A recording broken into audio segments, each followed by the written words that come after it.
Hello, wonderful YouTubers, welcome to my channel. I'm doing this as a voiceover because I've not been able to get out because of the weather to do a proper on the bike introduction.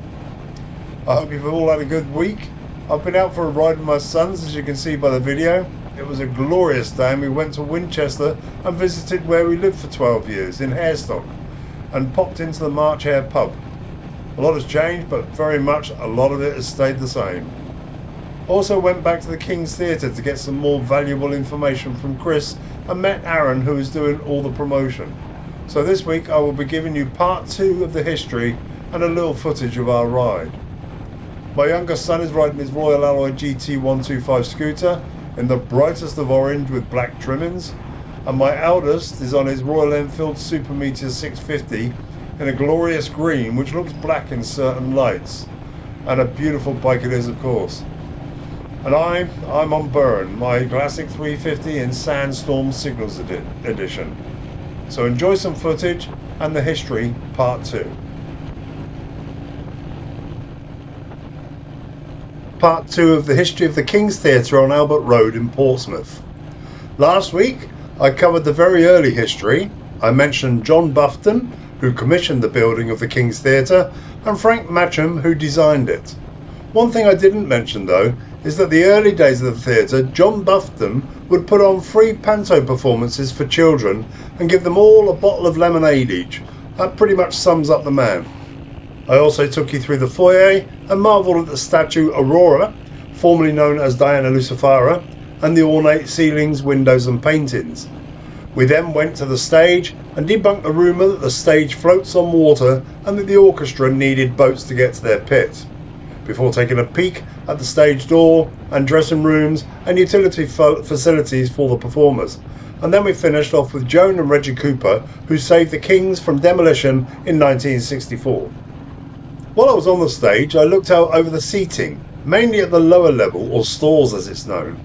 I think I already mentioned in the Edwardian days that the 4 front row seats had a board behind them, similar to this one, that was so the gentlemen, and I use that term loosely, in the 4 front rows could be anonymously close to the stage so as to catch a glimpse of the dancing ladies' ankles. Times have really changed. The floor under the remaining seats then slopes upwards towards the back of the theatre so as to give the audience a better view, and cover that with a sloping stage meant that everyone could get a good view of the production. The view from the middle seats at the stalls level is only comparable to that of the dress circle, but more of that in a bit. To the rear and centre of the seating is a recess where the lighting and sound systems are controlled from, but these days it can all be controlled by computer, which can be linked to the phone or an iPad. All very clever stuff. There is a bar at this level specifically for the people in the dress circle, and just outside in the corridor will be a set of benches or seats so that the Edwardian ladies that were not allowed in the bar would have somewhere to sit. Tease the Tommy Rockhopper is shown, with the likes of Elton John in this huge Doc Martens. It was based on the Who's 1969 album of the same name. The 80s saw a downtrend in the theatre. Growing maintenance costs and lower box office takings all served to make the 80s a very difficult time for the theatre, and although the King's was bought out by Hampshire Council, the decline in audience numbers could not be halted. So in 2001, after a long campaign by ACTER, that's AKTER, it was bought by Portsmouth City Council to keep the theatre for Chelsea and Portsmouth. In 2002, the first phase of the refurbishment started amid a long line of shows, and in 2005 the restoration picked up a pace and the elevation of the powered flying system was completed. You can imagine the amount of grime and nicotine from the Edwardian industrial age that would have needed to be removed. The rotting timbers, crumbling mortar and plaster, ornamentation and refurb of the seating that would have been needed.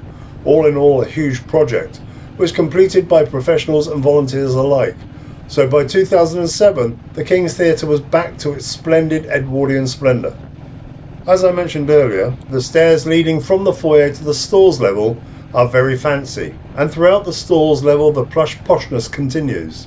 However, the higher you go is not necessarily the case. Now as we ascend to the dress circle, the brass handrail is still there, but the walls have lost the beauty of the stalls level and are painted in a lesser attractive colour. And so we get to the dress circle, and this can accommodate 212 people with a comfortable view of the show. Furnished with fold-up seats and is quite comfy, and the far ends of the level are the boxes. I just had to go in one and see what it was like. Very fancy, I hear you say. Not so. The view is okay if you like to see the wings, otherwise not so good. Chris told me that the ladies in the Edwardian times would get a box, not to see the show, but to be seen, all dressed up in their fancy dresses, high hats and wafting themselves with a fan. The drenchy were all about being popularised. Sort of like an early social media popularity bid.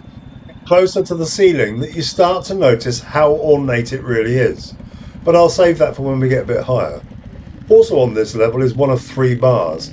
I have them the right way around this time, I'm sure, as I did have to ask Chris again when I went to see him on, what day did I go? Friday.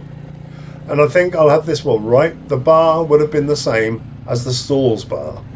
Make our way to the upper circle through the maze of corridors and stairways. Chris showed me through a heavy metal fire door that has a huge drop-type latch that made a racket when it was dropped. So, when performance was on, the remainder of the staff had to creep around and make as little noise as possible. And now the brass stair banister is gone and has been replaced with very plain metal one, and the walls were painted and the carpeted floor was gone. Or the carpets were, not the floor was still there. The seats are cheaper and the view seems to be so much further away. The seating here is also of tip-up seats, which replaced the older bench seats, as you can see here. The tip-up seats came from the Apollo Theatre in Shaftesbury Avenue, London, in 1936, and most of them had brass inlaid armrests and row ends which still retain their ornamental ironwork. This level also has its own bar, which is called the Irving Room, so named after Henry Irving, who opened the theatre in 1907. It may not be the poshest one of the 3, but it does the job, and now it's also used as a meeting room for one of the theatre associations. The final level. The stairway to the gallery level, or as it's affectionately known, the Gods, is totally plain with a paint job that's of no aesthetic value at all.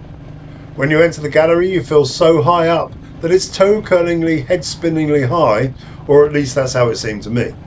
But I do have to say, this level is the most fun level. Legend has it that before the barriers were put up and the seats put in, the audience would link arms to stop themselves falling over the edge. This level has also been furnished with seats from the Apollo Theatre in London, but until then it was just benches like these unfurnished ones.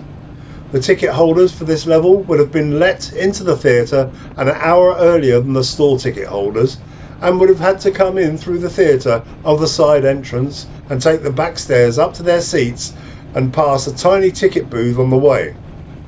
It was only once they were all seated that the main audience would then come in. I mean, they couldn't possibly allow the riffraff to be seen by the posh people. After all, it would ruin your night to see your maid in the same show as you.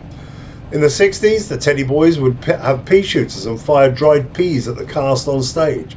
There was also their own bar in the rafters, a very basic bar which I suppose would make any damage easier to repair. After the show, they would then have to leave by the same way and came in, and not be seen. Here I want to mention the ceiling again.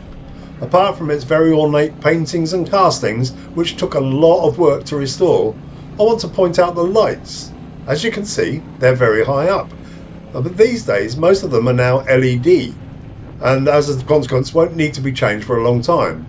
But back in the days of ordinary light bulbs, they would have needed to be changed on a regular basis. So therein lies the problem. How on earth can you get to them? Apparently a school outing was asked this very question, and the child's answer was to have a very tall ladder. Now, unless your name is Fred Dibner, I can't imagine anyone volunteering for that job. So as I'm sure you have already guessed, they are lowered by a very simple mechanism that allows them to go down to a much easier to reach level, as you can see in this picture. So that very nearly brings us to the end of my little history of the King's Theatre in Portsmouth. But I can't really leave you without a few ghost stories now, can I? One such story is the boy under the stage. People, I would imagine with no witnesses, swear to having seen a small boy under the stage. Another is the cleaners or staff would often find a rose on one of the seats. And then there was the story of Charlie Drake, who apparently shortly after his death, some chorus girls would feel their bottom being pinched. Good old Charlie. But no one would be there. And then finally, Francis Lowry Upton, who was a very artistic man around the theatre and also founded the Portsmouth Film Club and smoked a pipe, died in the 80s. And to this day, Chris, who knew him when he was working there, has often smelt pipe tobacco as he's gone around the theatre. Spooky stuff. There's been a couple of deaths in the theatre. One story of a drunken actor who was so drunk he had to be put in a cupboard to sleep it off, only to be found dead from a heart attack the next morning. And in 1928, a woman died in the stalls. Curiously enough, the play was Journey's End. So that's it for this history. I really hope you enjoyed it. I have to say it would not have been possible without the time that Chris and Pete so willingly and generously gave me. Such a great insight to a wonderful history, and I hope I've done it justice. Thank you, Chris and Pete. Before I go on to what's on next week, I just want to remind you that on the 16th of March this year, the theatre has an open day. You should be able to find information on the internet, I would have thought, but go on there, have a look, and go. I'll be there, and I think it's going to be a fantastic day. Next week, I'll be doing a history of the BSA company up until they went out of business in 1973. So until then, ride safe, be safe, and take care. See you next week. Bye bye.